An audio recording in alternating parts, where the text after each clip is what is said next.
Our next speaker is Colonel Scott Efflandt. Colonel Efflandt is a cavalry officer who served with the 1st Cavalry Division at Fort Hood, Texas. He served 2 tours of duty in Iraq.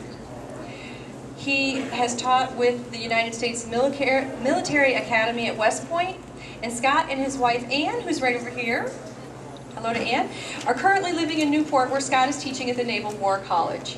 Scott is going to talk about the challenge of moving his community, the 1st Cavalry Division, and their equipment to Iraq. So Scott, if you want to come up, or somebody come over to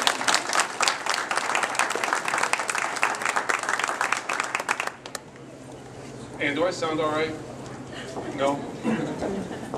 It's just weird to use a microphone, but I don't want to come across as yelling at all you nice people, so I'm going to try and just talk quietly on a microphone.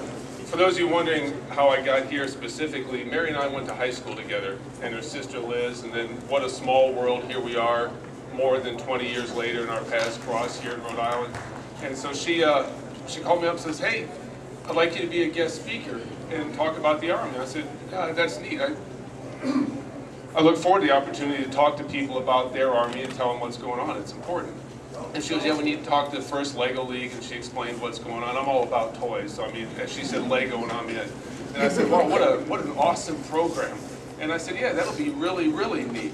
And then she goes, "We want you to talk about solving transportation problems." I'm like, "Hey, I'm kind of a customer. I really don't do that." And she goes, "Well, just explain how the Army does transportation." I'm like, "Mary, are you serious?" And I'm like, transportation in the Army is the equivalent of like sausage in the grocery store.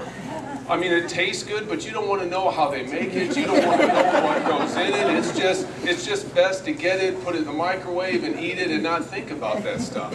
But she goes, "No, if you can just kind of draw that out." So anyway, I'm going to talk about, as a customer in the Army, how we get from point A to point B so we can do our day job. And like I said, it's kind of like sausage. There's not a punchline to this. There's not a conclusion to this. So if you got questions, please ask. It's not going to interrupt. If you got questions about transportation, if you got questions about the Army, I'd be glad to answer those. But in the interest of staying on schedule, we'll kind of put those off to the end. But if you got questions and you see something on there that you don't understand, just ask and I'll explain it. What I've tried to do is list kind of the process. And I've got some snapshots that hopefully kind of stick in your mind a little bit. And then out of that, if you can kind of see where the challenges are, more power to you. Next, please, Harry. Okay, if you listen to the people that plan transportation for you, they'll talk to it about a ballet, how it's a well-orchestrated symphony. If you're the guy that's being transported, it's more like the worst 8-second ride of your whole life. You just kind of want to get to the other end, you know? You think you've got stress when you wonder if your baggage is going to come down the carousel at the airport. Well, it's even worse if you wonder if like your food's going to come down the carousel at the other end. But generally there's like 4 ways that we think about transportation. First off, it takes the entire country to deploy your military anywhere. Once we get where we're going, we're pretty self-sufficient. But to get there takes the whole country. You got to take uniformed assets from the Air Force, from the Marines, the Navy, the Army. You've got to take great civil servants that kind of tie this together and do it for a full time. And then there's a large influx of commercial enterprises that come to the aid of the government when it's time to deploy the military. The next part is there's 3 parts to the military transportation. We do sea, we do air, and we do land. And it's almost impossible for us to do any one of those exclusively. We have to use all 3. And when we think about military transportation, we think about it in terms of personnel, and we think about it in terms of equipment. And then the most important thing, though, the part that makes it feel like a rodeo ride rather than a ballet, is there's really only one schedule that works. And if you get the little schedule out of sync, it just has a cascading ripple effect. Next, please, Harry. Okay, here's the steps to the ballet, and this is, I promise you, I think this is the most boring part of the conversation, other than listening to my biography. You've got to load the train, so let's pretend we're at Fort Hood, Texas, which is where I'm from. So I don't know how good you get kind of spoiled in Newport, you guys are close to the water, but if you're in Texas, you're a long way from water. A long way from water. So you have to get from Fort Hood, Texas, you got to put your stuff on a train, you got to get it to a seaport, you got to go from the train to the boat, you got to send the boat out to sea, Then you've got to get down here and you brake and you say, okay, now we've got to get people from Fort Hood on an airplane. We've got to get them to the same destination as the ship.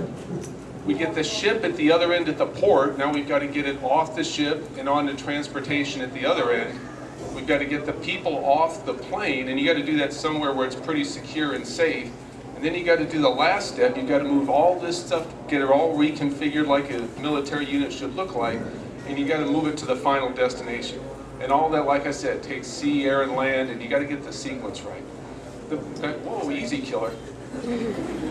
The people that do this for a living, they call it a ballet and then sell you a rodeo ticket. It's called the United States Transportation Command, and if you look at that on the website, there's a whole web page that explains all the parts, all the beefs and chicken feet and wings that go into the sausage that you don't want to know about. But they go through in detail. So if you're ever curious about the overall process, go to US Transcom or on the web, and you can see that in detail. But that's the people that really make this system work. All right. Okay, so now we'll just kind of walk through the steps. Excuse me, I'm sorry. On the right-hand side, there's one of my favorite vehicles in the whole world, next to great things from Police Toyota, is a tank. And it's got to move from Fort Hood, Texas down to the seaport. And you think, okay, that's pretty simple. We just got to put it on a flat car. And then we'll look at the pictures later. I left the CD with Harry. If you look closely at the tank, it looks like cobwebs hanging off the front and back. Those are 16 chains, and they're heavy-duty chains, and there's only one way to tighten it, and that's by hand with a big spanner wrench to do it. So once you get the tank on their flat car, it takes 16 chains tightened by hand to tie it down. And then additionally, you think, oh, well, at least it's just a flat car. Oh, no, no, no. You have to have a special 100-ton flat car, and there's less than 1,000 of them in the whole country, and they kind of move them around to where they need to go. So you got to get a special flat car for the Army's heavy equipment, and then you've got to have a lot of manpower to tighten down all those chains to get it there. And it's just hard government work. Now on the other side though, I never paid any attention to these things. We call them mill vans, containers. This is right up there with the guy that invented the wheel, because these things are awesome. You see them on train cars, you see them on tractor trailers, you'll see them on ships, and they've got cranes and they can just rack and stack them, so you put your stuff in there, it's amazing. And then you can just put them together and move it all over the country painlessly. So you kind of go from one extreme where you've just got this back-breaking special work getting your vehicles on the train, and then your other stuff, beans, bullets, clothing, special equipment, that just gets packed in here and gets moved by truck, by train down to the seaport. So kind of two extremes of efficiency. Now you get down to the port. On your left, my right, on the far side here, you'll see the train that's pulling into the loading docks. And all that equipment gets offloaded, and it'll get put on a merchant marine ship here. And this is a U.S. Navy ship that is run by Navy civilians, not by sailors. And what you're looking at, this almost looks like a big warehouse. That's a ship. It's the size of an aircraft carrier. And it has decks in there, and literally they lower the ramp from the ship, and you drive the tank in there. And it can get the equipment for about 4,000 people go in there. And it's pretty amazing the way they thread them in there. What's impressive is when that ship docks, it'll take about 12 hours for this ramp, for the hydraulics to unfold this ramp.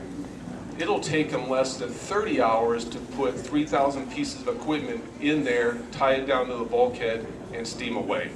Very, very efficient the way they designed this ship. It'll take us much longer to get the stuff off the train because chains go on by hand, chains have to come off by hand. It'll take us much longer to get it off the rail cars than it will to put it on the ship. Next.